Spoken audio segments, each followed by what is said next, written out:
ഹരിശ്രീ ഗണപതയേ നമഃ വിഘ്നമസ്തു. നക്ഷത്രജാലത്തിലേക്ക് പ്രിയപ്പെട്ടവരെ സ്വാഗതം ചെയ്യുന്നു.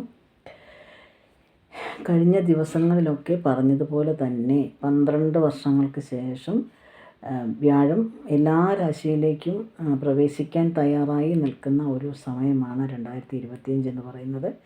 അതുകൊണ്ട് തന്നെ ശതാഷ്ടക രാജയോഗമാണ് മിക്ക രാശിക്കാർക്കും ഉണ്ടാകുന്നത്. കഴിഞ്ഞ രാശി പറഞ്ഞ രാശിയെ കൂടാതെ ഇപ്പോൾ മിഥുനം രാശിക്കാരുടെ കാര്യമാണ് ഇന്ന് പറയുന്നത്.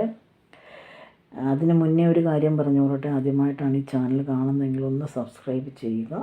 തൊട്ടടുത്തുള്ള ബെൽ ബട്ടൺ കൂടി ഒന്ന് അമർത്തി ഓൾ എന്നുള്ളൊരു വിഭാഗം ഒന്ന് എനേബിൾ ചെയ്ത് വെച്ചാൽ പുതിയ വീഡിയോയൊക്കെ നിങ്ങൾക്ക് നോട്ടിഫിക്കേഷനായിട്ട് ലഭിക്കും.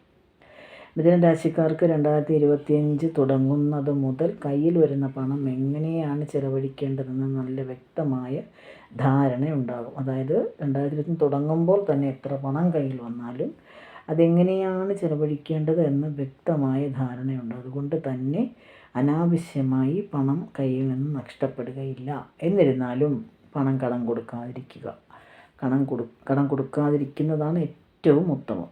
പ്രത്യേകിച്ച് ബന്ധുക്കൾക്കൊന്നും കടം കൊടുക്കാതിരിക്കുക. കൊടുത്താൽ കിട്ടാൻ സാധ്യത കുറവാണ്. അതുകൊണ്ട് തന്നെ ബന്ധുക്കൾക്ക് കടം കൊടുക്കാതിരിക്കുക.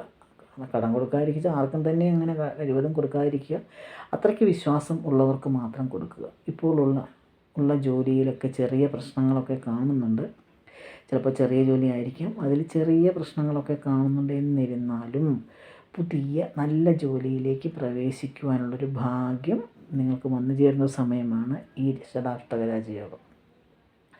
അതായത് ഈ ഇപ്പം ചെയ്തുകൊണ്ടിരിക്കുന്ന ജോലിയിൽ ചെറിയ പ്രശ്നങ്ങളുണ്ടായാൽ കൂടി പുതിയ നല്ല ജോലിയിലേക്ക് പ്രവേശിക്കുവാനുള്ളൊരു ഭാഗ്യം നിങ്ങൾക്ക് വന്നു ചേരുന്ന ഒരു സമയമാണ് ഈ രാജയോഗം നിങ്ങളിലേക്ക് കൊണ്ടുവരുന്നത്.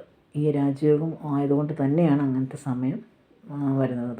എന്തുകൊണ്ടും അതായത് മിഥുനം രാശിക്കാർക്ക് 2025 തുടങ്ങുന്നത് മുതൽ സാമ്പത്തികപരമായി വളരെ മെച്ചപ്പെട്ടൊരു കാലമായിരിക്കും തുടങ്ങുന്നത്. ജോലിപരമായിട്ടാണെങ്കിലും സാമ്പത്തികപരമായിട്ടാണെങ്കിലും നല്ലൊരു മെച്ചപ്പെട്ടൊരു സമയം തന്നെയാണ് 2025 മിഥുനം രാശിക്കാർക്കുള്ളത്.